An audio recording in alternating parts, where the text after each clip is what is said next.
Join us for an exclusive behind-the-scenes look at the next installment of the most celebrated RTS franchise of all time. This is Command & Conquer: Beyond the Battle, Part 1. When our community installs the game, they start to play it, our veterans, the people who've been with CNC since '95, when they install the game and they start playing, all I really want from them is to go, holy crap, this is Command & Conquer.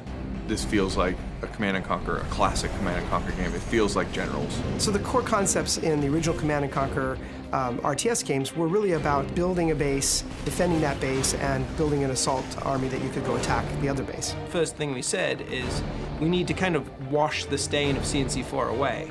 And to do that, you really have to get back to your roots, to get back to what it was that made your fans in the first place. Well, to me, the roots of Command & Conquer are always about base building that doesn't feel like a chore, harvesting that doesn't require your full attention, and a focus on fast action and lots of viable strategies in the actual combat. Going back to upgrades and abilities that matter, player powers that feel visceral, and then at the same time, super weapons, commando units are back, and then we're adding a couple of new flavors in there like caster units that we haven't exposed yet to the public. Well, we're all big Generals fans here, obviously. Looking at the old Generals, there's so many great ideas, so many great mechanics that they built in, so we were lucky to be able to cherry pick the ones we like the best. Now choosing the general is a big part of the game, just as important as choosing the faction you wanted to play. Now, it's like having hundreds of factions, let alone just 3. Each general will have its own set of abilities, upgrades, even player powers will change as well. Also, units will be dynamically taken out and different ones will be put in based off of what that niche of the general is. The new generals that we're adding to the armies are really going to keep the gameplay fresh, right? It should make the game fun, enjoyable, and interesting for years to come.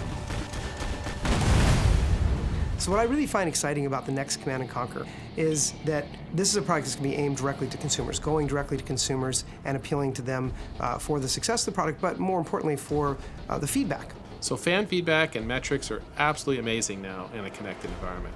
In the past, we just made a game, we put it in a box, we got the feedback years later, we could make a change in a sequel. Today, we can hear the fans immediately, we can look at the data, we can change stuff daily, weekly, monthly. We can engage in this sort of ongoing conversation with our fan base, where if, say there's a general that we put out that we didn't balance quite right, we will get that feedback immediately.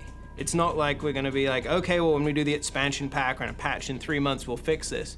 It's gonna be one of those things where we kind of grow together, and that's what we want to kind of breed. It's a live product, and we want to make sure that the community at the core is part of that rendition of making this game better. This is ultimately the fans' game, and we're looking forward to making the game better with them. Absolutely, I'll play the new Command & Conquer when it comes out. I'm anxiously awaiting it, actually. Our #1 priority has always been to make this a really fun, excellent game. Everybody on the dev team loves the game, and they're doing the work where their heart is. So a lot of the times people stay late just to make sure that they make a better game because they care about what the franchise is. Everybody wants to make sure that they make the game that the community would love, and we're on the same page on trying to make it the best CNC possible.